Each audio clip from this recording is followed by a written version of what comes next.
Satchidanand. Sat is that which never changes. Truth, absolute being. Chit is consciousness. Ananda is bliss. Absolute bliss consciousness. One point of remarkable interest to us. Absolute is a direct experience to us. Absolute is a living reality to us. Now, how could absolute be experienced? How could absolute be experienced? The word chit, consciousness, rescues the experience of absolute. If absolute were not chit or consciousness, it would not become a living reality. You see the point? It being absolute, if it is to become a living reality, it must have some magic in it. Because absolute flat won't be a living reality. It won't be an experience. And because we know when the nervous system is properly refined, pure nervous system reflects full absolute being, Sat. So when Sat is reflected in its fullness, then that Sat is taken to be having that attribute of Chit, which is consciousness. Consciousness is with reference to the self. Consciousness, basis of being conscious. So that consciousness is one with that which is never changing. And by virtue of this attribute, by virtue of the attribute of consciousness, the attribute less absolute becomes a living reality. When we dig deeper into the character of the absolute Sat, we are able to dig into it because it is intimate to us. And when it is intimate to us, when it is our consciousness, because it is our consciousness, it could become an experience, a direct experience. Otherwise it would not be an experience. And because we know from our own experience that it is an experience, therefore we allot or attribute this attribute of consciousness to the attribute less absolute.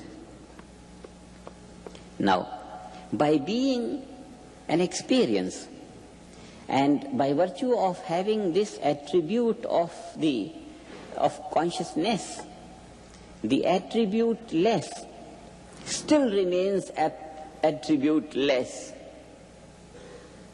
Still it remains attribute less.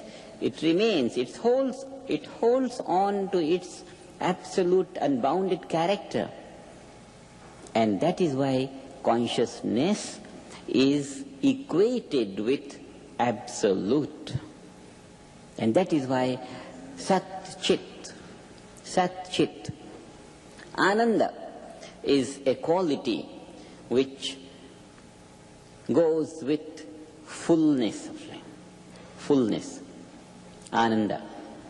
Upanishads are very beautiful about this Ananda. They say, Anandadhyeo khalyumani bhutani jayante. You should also listen sometime the Upanishad. Anandadhyeo khalyumani bhutani jayante. Anandena jatani jivanti.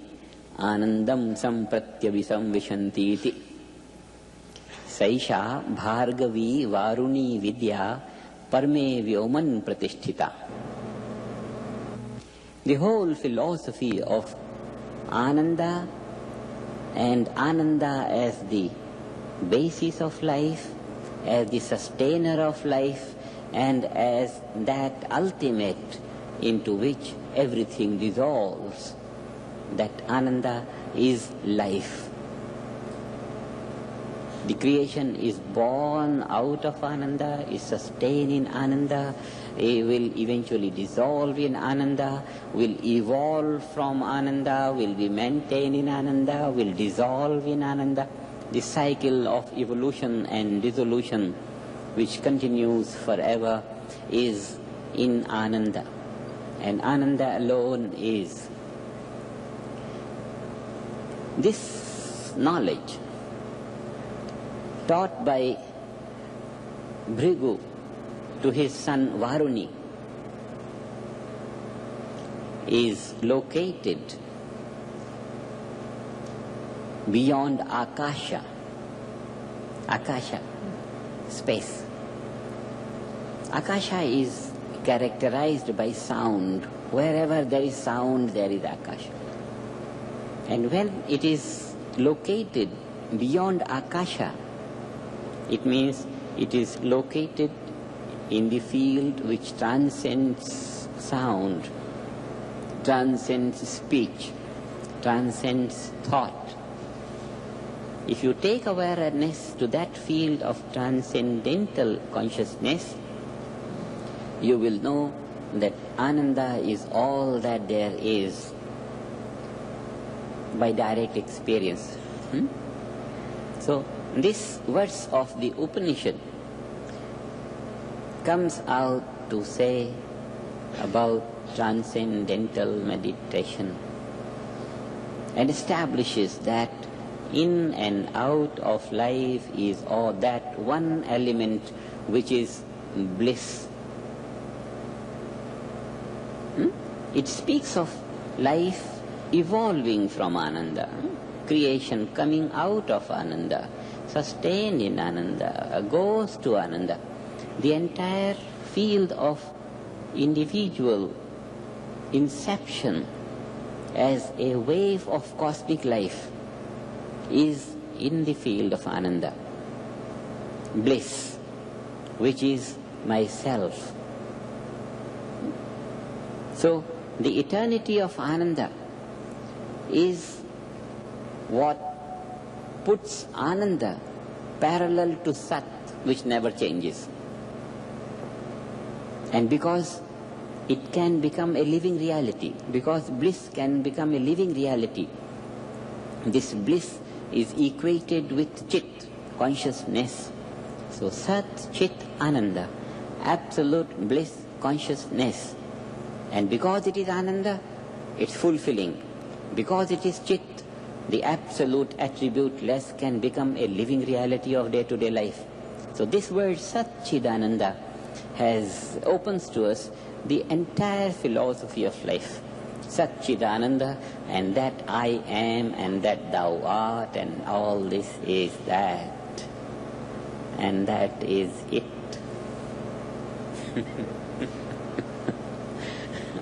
This is the story of Satchidananda.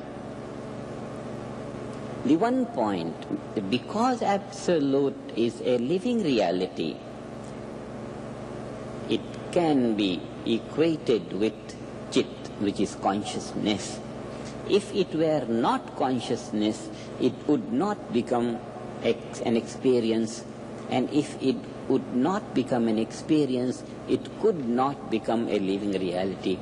But we live it, we know it, and therefore Sat is equated with צי'ט, and צי'ט equated with Ananda. Because when Sat is צי'ט, it's a direct experience. Then what is that experience? Next word says it's bliss, fulfilling, absolute happiness. This is the experience. Sat is that which never changes, abstract reality which never changes. That which never changes, non-relative, must be abstract. If it is abstract, can it be experienced? We say yes, because it is consciousness. And then if it is consciousness, a direct experience, then what is that experience? Bliss. So all the inquiry about the abstract underlying reality is solved, is explained by one word, Sat, צי'ט, Ananda. That will be enough for the time being.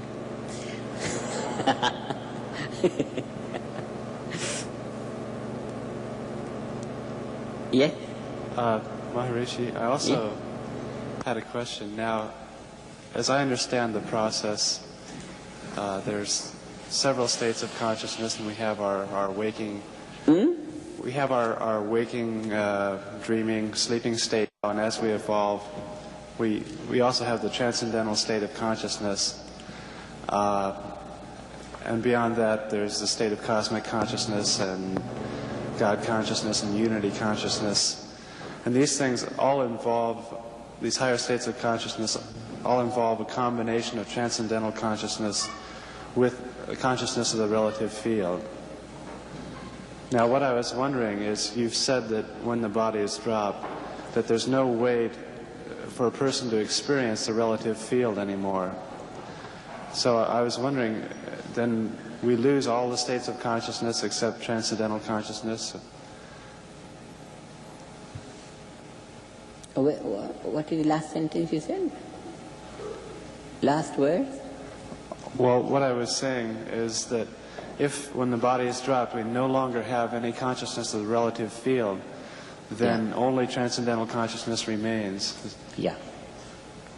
And then we don't call it transcendental consciousness, because there is nothing in the relative as well. So we call it being.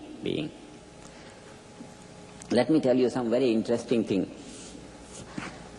When Dr. Canalagas said fourth state of consciousness a few months ago, fourth state of consciousness, physiology of an evolving man, physiology of the fourth state of consciousness. One student in Harvard, disturbed the whole Harvard School of Knowledge. What fourth state of consciousness? One student started to feel that he should proclaim fifth state of consciousness.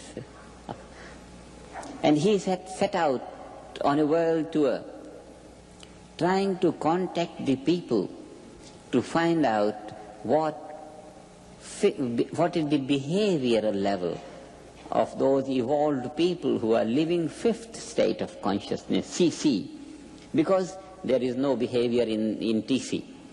In transcend, fourth state of consciousness is out of behavior. So he thought, for the student of sociology, psychology, something like that. And then he set out. He's going to talk to the people on behavior. I said to him that you have set your boat into the ocean of human consciousness, and this was the clarification that Arjuna wanted from Krishna. On that 54th verse of 2nd chapter, the question of Arjuna, tell me how a man in this state, liberated state of consciousness behaves, how he sits, how he walks, how he talks, how he eats, then tell me that. And all the commentary of Gita of the following 7, 8 or 10 verses. So he has set out himself to find on the practical, concrete level of behavior the application of Lord Krishna's answer to Arjuna. His thesis will be the commentary on Lord Krishna's answer to Arjuna on the practical level of the scientific age. Something remarkable.